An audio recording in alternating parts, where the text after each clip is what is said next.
Hey everyone. तो यहाँ पे आप देख सकते हैं कि एक क्वेश्चन हमारे पास है, जो कि क्वेश्चन में ये बोला है कि एक कोन है और इस कोन से एक मैक्सिमम साइज का क्यूब काटा जाता है। तो इस क्यूब की हमको साइड को बताना है कि इसकी साइड कितनी होगी। क्वेश्चन में हमको केवल इतना ही दिया है। अब उसके बाद हमको इसकी साइड पता करनी है।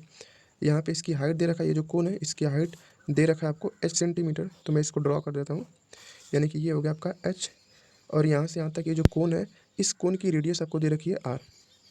और ये जो क्यूब इसके अंदर काटा जा रहा है इस कोन के अंदर से, इसकी साइड आपको दे रखा है ए। अब उसके बाद हमको बताना है कि ये जो क्यूब है इसकी साइड कितनी होगी। ये आपका क्वेश्चन है। अब हम लोग इसको स्टेप बाय स्टेप वर्कआउट करते हैं।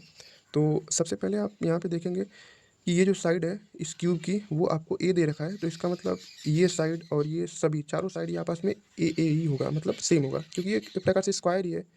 अब उसके बाद अगर मैं कहूँ कि मुझे यहाँ से लेके यहाँ तक की अगर ये लेंथ अगर हमको पता करनी होगी, तो सिंपल क्या करेंगे, ये आपको साइड दे रखा है और ये इसका डायगोनल है। तो डायगोनल निकालने के लिए क्या करते हैं, side multiply by root two कर देते हैं। Side multiply by root two, यानी कि यहाँ से यहाँ तक की जो पूरी टोटल लेंथ हो जाएगी वो आपका हो जाएगा रूट टू ए। लेकिन अगर मुझे यहाँ से यहाँ तक की अगर लेंथ पता करनी होगी, तो ये जो लेंथ है ये इसका हमको करना पड़ेगा आधा, यानी कि हाफ कर देंगे। तो टू से मैं इसको डिवाइड कर दूंगा, तो ये आपका हो जाएगा root two a by two. और रूट टू से इसको कैंसिल आउट कर दूंगा तो ए बाई रूट टू आ जाएगा। यानी कि यहाँ से लेके यहाँ तक की जो साइड है वो आपको पता चल गई कि ए बाई रूट टू है। अब उसके बाद आगे बढ़ते हैं। तो यहाँ पे आप देख सकते हैं कि ये वाला जो एंगल है, ये लाइन और ये वाली जो लाइन है, इसके बीच का जो एंगल ये 90 डिग्री का बन रहा है, यहाँ पे 90 डिग्री का। सेम वही प्रोसेस यहाँ भी होगा, यहाँ पे 90 डिग्री का कोण बनेगा। अगर मैं इसको थीटा ज्यूम कर लेता हूँ, ये वाले कोण को अगर ये थीटा इसको ज्यूम कर लेता हूँ और ये 90 हो गया, तो इस ट्रायंगल में ये वाला जो कोण होगा ये 90 माइनस थीटा हो जाएगा, 90 माइनस थीटा। ठीक उसी तरह से ये जो बड़ा वाला ट्रायंगल दिख रहा है आपको, इस बड़े वाले ट्रायंगल में एक कोण यहाँ पे थीटा है, दूसरा कोण 90 है, तो ये तीसरा वाला कोण कितना हो जाएगा 90 माइनस थीटा, 90 माइनस थीटा।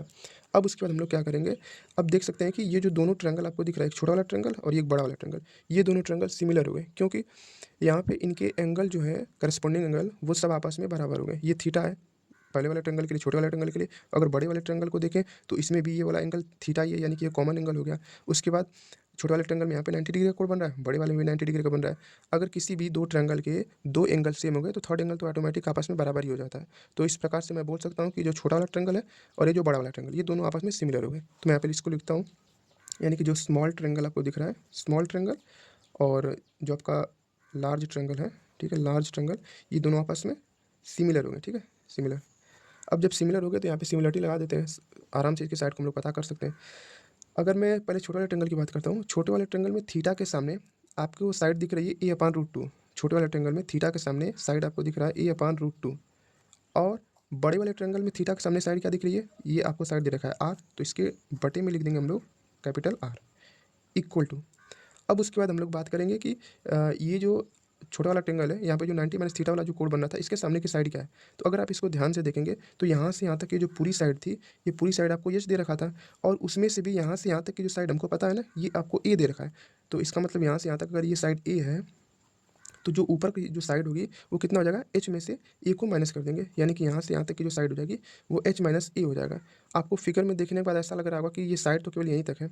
ये वाला जो पॉइंट आपको दिख रहा है, ये पॉइंट बिल्कुल यहाँ पे आएगा, क्योंकि ये फिगर 3D है तो यहाँ पे सही से बन नहीं पा रहा है। तो आप इसको थोड़ा सा आप अज्यूम कर सकते हैं कि ये वाला जो पॉइंट है यहीं पे आएगा। इसका मतलब यहाँ से यहाँ तक की जो साइड हो जाएगी वो एच माइनस ए हो जाएगी। अब उसके बाद यहाँ पे छोटे वाले ट्रायंगल में देखा जाए तो 90 माइनस थीटा के सामने की साइड क्या होगी, एच माइनस ए होगी। तो मैं यहाँ पे लिख दूंगा H minus a divide by इस 90 माइनस थीटा के सामने की साइड क्या है, 90 माइनस थीटा, यानी कि बड़े वाले ट्रायंगल में देखेंगे तो यहाँ से यहाँ तक की जो साइड है वो आपको एच दे रखा है, टोटल एच है, तो डिवाइड बाई एच कर देंगे। अब इसको केवल सिंपली सॉल्व कर देंगे। अब क्या करेंगे, इसको मैं लिख सकता हूँ ए अपान ये रूट टू नीचे चला जाएगा, यानी कि root two r equal to ये हो जाएगा आपका h minus a divide by H.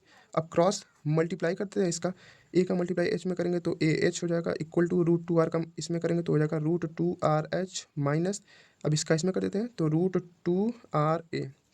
इसको उठा के मैं इधर लेके आता हूँ तो कुछ कॉमन मिलेगा, हाँ ए यहाँ से कॉमन कर सकता हूँ, तो इसको मैं उठा के इधर लेके आता हूँ तो ए एच हो जाएगा माइनस इधर आगे प्लस बन जाएगा root two r a equal to यहाँ पे रूट टू आर एच है।